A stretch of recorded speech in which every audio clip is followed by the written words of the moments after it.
이제 회사 동료가 코인이나 주식 투자 규제다.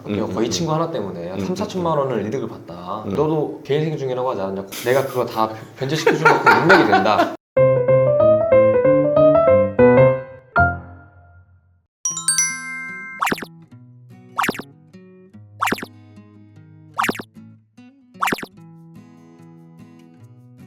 안녕하세요, 김민성 변호사입니다. 오늘도 저희 의뢰인이 대전에서 그죠? 네. 대전에서 오셨죠? 간단하게 우리 중산님 소개 좀 해주시죠. 네, 안녕하세요. 지금은 이제 전역하고 대전에서 기술직을 하고 있는 회사원입니다. 이번에도 단골 손님이야, 그죠? 네. 그 첫 번째 신청할 때는 중사였고 군인이었고 그죠? 네. 두 번째 신청할 때는 회사원으로 신청을 하신 거죠? 네. 우리가 첫 번째 신청했을 때 얘기 먼저 해볼게요. 네. 그때는 빚이 왜 많이 생긴 거예요?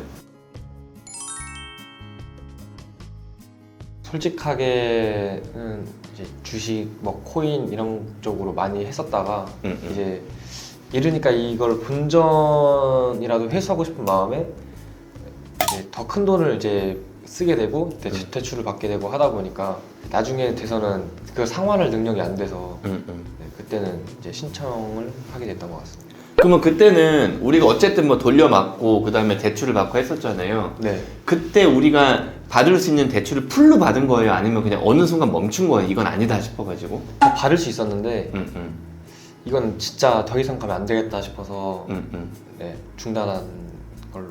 네. 우리가 그때 당시에 빚이 얼마였지? 한 7천 정도였나? 차 포함해서 한 9천 정도. 9천 정도? 네. 한 달에 얼마씩 갚았어요 그때는? 그때 113만 원 정도. 네. 113만 원? 네. 많이 갚았네요. 그때 우리 월급이 얼마였는데?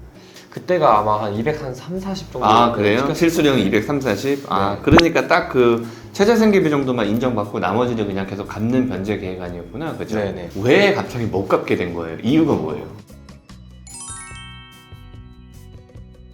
다시는 안 해야지라고 생각을 하고 있었는데 이제 회사 동료가 코인이나 주식 투자 규제다. 아 그 회사 동료 중에 하나가? 네, 그래서 이 친구로 인해서 네. 내가 빚이 얼마를 탕감 받았다.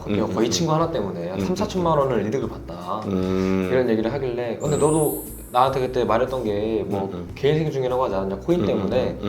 그래서 아 맞는데 난 더 이상 안 하고 싶다. 아니다. 내가 그거 다 변제시켜준 만큼 능력이 된다. 이 얘기를 듣다가 처음에 한두 번은 아 싫다. 나 지금 그냥 잘 갖고 있는 변제 갖고 그냥 면책 받을래 했는데 한번 제가 교통사고가 난 적이 있었어요. 이제 운전을 하고 가다가 앞에 어린이가 있는 줄 모르고 이제 살짝 교통사고가 났던 적이 있었는데 아 애기를 친 거예요? 그러니까 아기가 자전거를 타고 이제 신호 이제 저는 제 정신을 멈추고 잘 가고 있는데 아이가 갑자기 이제 애가 끼어든 거야? 잘하니까? 네. 돈이 좀 많이 나갔던 적이 있었는데 뭐 합의금 뭐 치료료 이런 걸로? 네. 근데 그때 또 제가 한참 또 개인 중이다 보니까 보험을 한 번에 몸빵으로 다 돈을 넣을 수가 없는 형편이라 이제 처음에는 이제 책임보험만 가입하고 그리고 차를 끌고 다니다가 나중에 조금 더 여유가 생기면 자차를 가입해야겠다 이렇게 생각을 하고 있었는데 그때 딱 마침 사고가 난 거예요. 이제 돈이 없잖아요. 나 사판이다. 좀 도와줘라.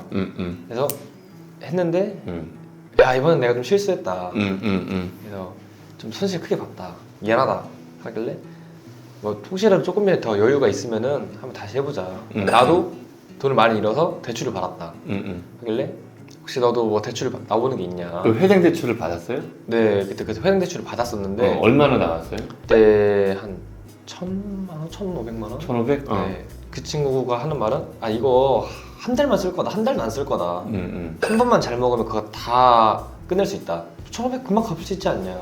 근데 또 그 금액이 다 사라진 거예요. 근데 우리는 걔한테 돈을 준 거예요? 아니면은 걔가 투자하는 종목에 넣었다가 뺀 거야?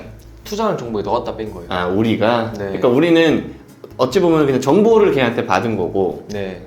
걔한테 직접 돈을 주진 않았네요. 네. 근데 이제 나중에 알고 보니까 그 친구도 이제 그리고 그 옆에 있던 분들도 나중에 가서는 다 잃었더라고요. 갑자기 잠적을 해버렸어요 이제. 회사 댕기다가? 네. 회사를 퇴사하고 갑자기 어딘가 튀었더라고요. 그것 때문에 이제 두 번째 개인회생 신청을.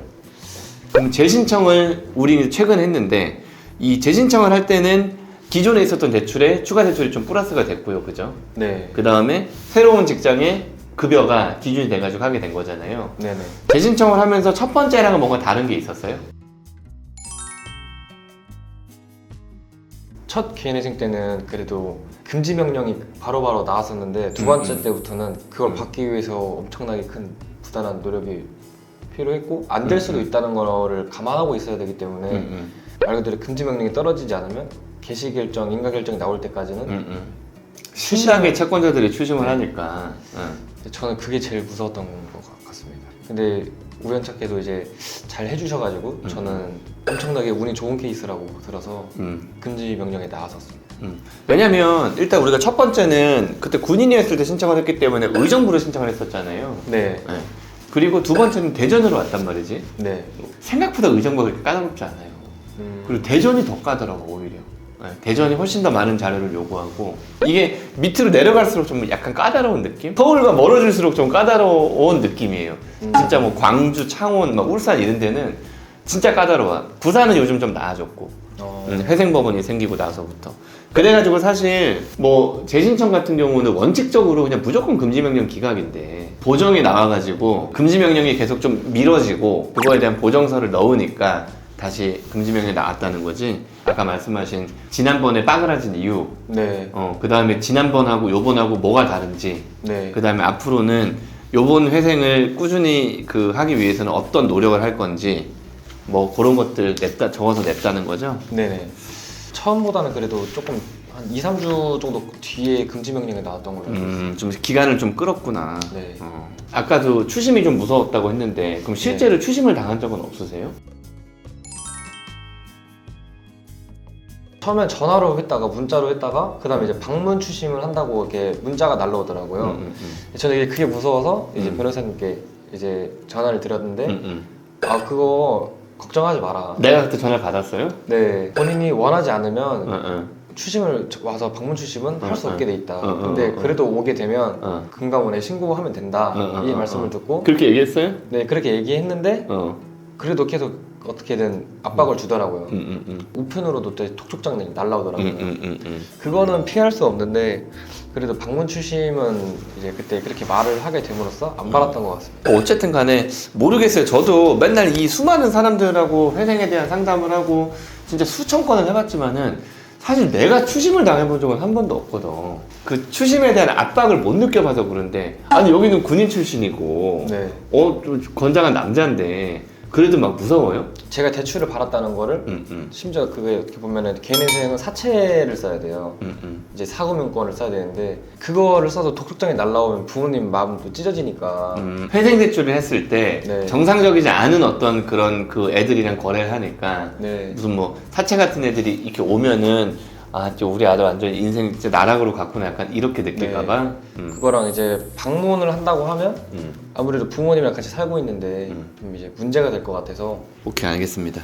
그러면 첫 번째, 두 번째가 있었기 때문에 조금 뭐 이 전후를 나누기가 좀 애매하긴 한데 빚이 엄청나게 많아가지고 회생을 하기 전에 어떤 고통받았던 순간이랑 네. 지금 뭐 빚에 대한 고통은 안 받지만 어쨌든 최저생계비를 살아가야 되는 지금 이 생활이랑 네. 두 개를 비교하면은 어떤 차이점들이 있어요? 가장 크게는?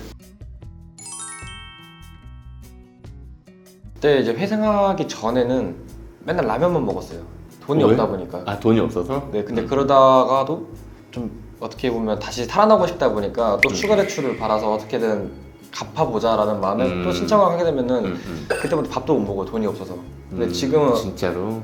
최저 생계비를 차라리 이제 보호받을 수 있다 보니까 확실히 마음도 편하고 고기도 좀 먹을 수 있고. 네, 이제 이 금액만 변제가 되면 이제 원래대로 정상적인 삶을 살 수 있다는 생각에 네, 마음도 편해지는 것 같습니다. 사실은 만약에 서울에 신청을 했으면 지금보다 결과가 더 좋았을 거야. 아직까지 만 30세가 안 되기 때문에 24개월로 신청이 가능하거든요. 그리고 주식의 대부분이 뭐 코인이나 뭐 이런 건 아니기 때문에 어쨌든 아마 인가가 났을 것 같은데 일단 대전까지는 그런 것들이 제도들이 아직까지 없다 보니까 뭐 어쨌든 뭐 50% 정도 변제하는 건 나쁘지 않은 변제를 같고요. 우리가 1차 때 네. 그죠? 꽤나 많은 돈을 납부했단 말이지. 네. 우리 1차 때 몇 회까지 납부했어요? 1차 때 13, 4회차까지 납부했던 것 같아요. 그지? 그럼 봐봐. 이건 의뢰인들이 이건 또 모르시는 분들이 있는데 인가가 나기 전에 만약에 이거를 회생을 그만두잖아요. 네. 그러면 낸 돈을 돌려줘. 네, 왜냐면 인가가 딱 나야 우리는 계속 법원은 돈을 내는데 법원은 인가가 날지 안 날지를 모르기 때문에 그 돈을 가지고 있어요 그냥.